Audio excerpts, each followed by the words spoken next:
In Paris, on Avenue Kléber, in a former Gestapo headquarters, politicians have been talking for 4 years about ending a war.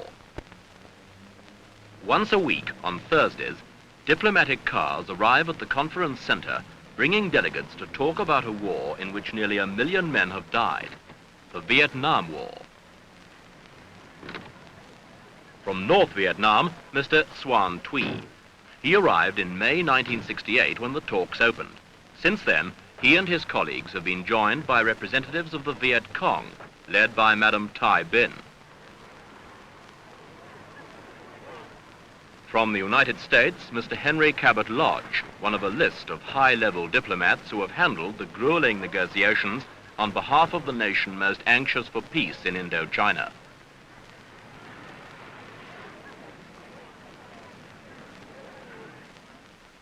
And inside the conference chamber, already at the table, Mr. Pham Dang Lam from South Vietnam. In over 150 such meetings, what have they achieved? This week, ECHO re-examines the prospects for peace in Vietnam.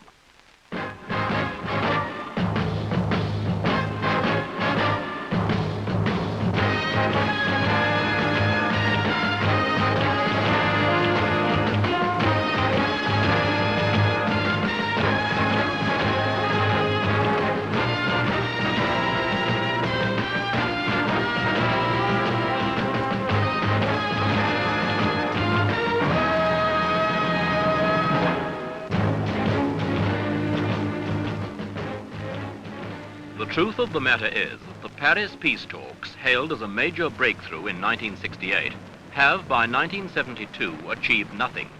The delegates still turn up, make accusatory speeches, and leave.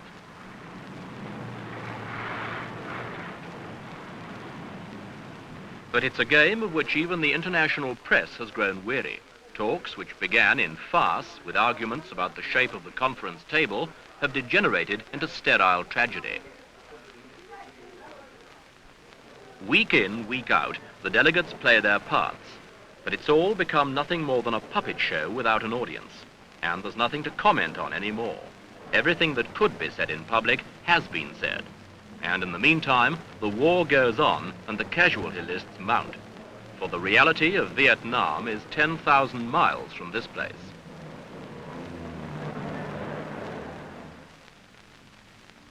And yet in other parts of Paris, secret meetings between Americans and North Vietnamese did attempt to break the deadlock. The American initiative was led by President Nixon's special advisor, Dr. Henry Kissinger. Since 1970, he has met North Vietnamese leaders 12 times. At their meetings, he offered much of what the communists demanded: the withdrawal of American forces and new elections in South Vietnam.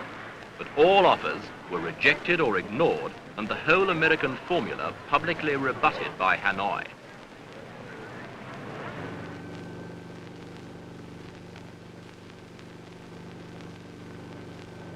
This is South Vietnam. To take a realistic view of this country is to recognize that peace is as far away as ever. In truth, there can never be peace here as long as the North Vietnamese maintain their efforts to overrun the South. Politically, historically, and ethnically, the North and the South do not mix. They were fighting each other 1,000 years before Vietnam became a household word. And this is the vital factor. Only an inbred antipathy to the North could possibly have sustained the South during the past decade.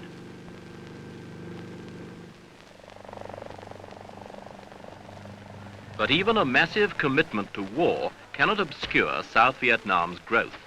For example, it depends on rice. During the worst of the war, production slumped, but has been revitalized, so that this country now grows 6 million tons annually, enough to feed its people without imports. New agricultural techniques, along with new strains of rice plant, have taken root in the paddy fields. The acreage under irrigation will double in the next 4 years. Additionally, 1/3 peasants have been given their own land in a program of agrarian reform. Equally important, there is in South Vietnam a willingness to unify. Villagers, aided by the military, are building bridges to link with other villages, where once they remained isolated and suspicious and easy prey to Viet Cong guerrillas. The result is closer contact with the capital, Saigon.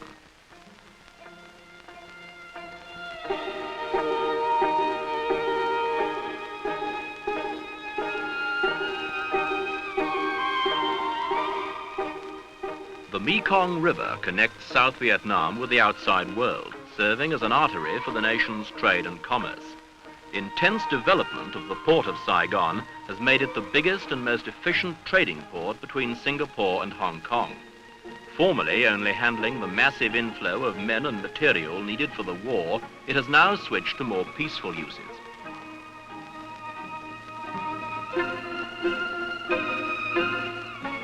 More than 8 million tons of cargo are handled annually in Saigon, a port of call for nearly 6,000 ships every year.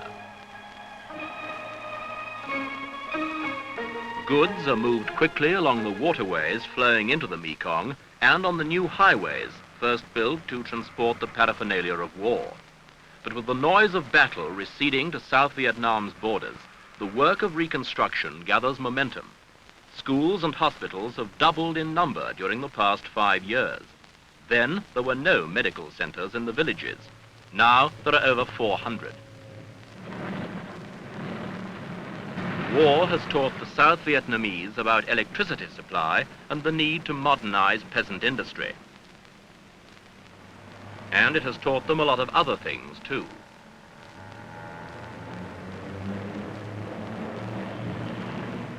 Nobody under the age of 30 in South Vietnam knows what it is like to live under any but wartime conditions.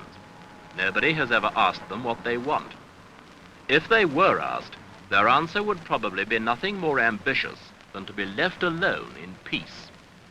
What they have learned is that even when fighting an endless war, they can equip themselves for peace, should it ever come.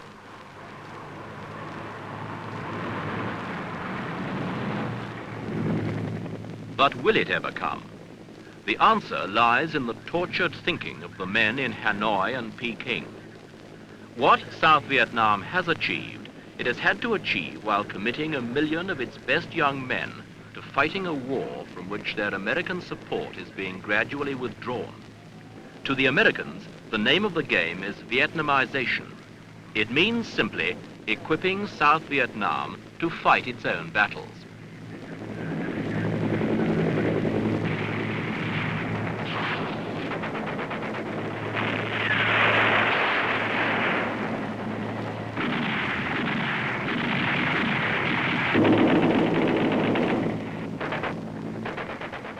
With American air support, South Vietnamese troops are still engaged in the endless, weary, bloody business of war. The North Vietnamese and the Viet Cong are still there, and they will not go away until or unless politicians tell them to do so. And all efforts at peace having founded on the intractability of the communist side, there would seem to be little hope of peace. For this is a war that nobody can win.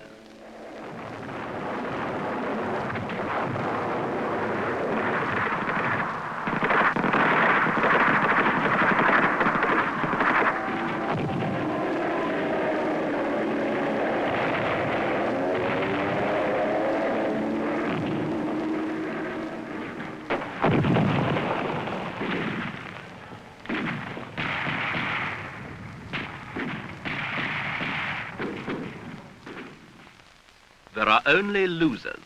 To date, South Vietnam has lost 145,000 troops and untold thousands of civilians. They claim the North Vietnamese and Viet Cong have lost twice as many. The Americans have lost 46,000 killed. In all, nearly 1 million men. That is the background to all the talks and secret negotiations in Paris, 10,000 miles from where the action is. And yet, if that talking has achieved nothing, at least the South Vietnamese can claim some victories. Most important of all, they have survived.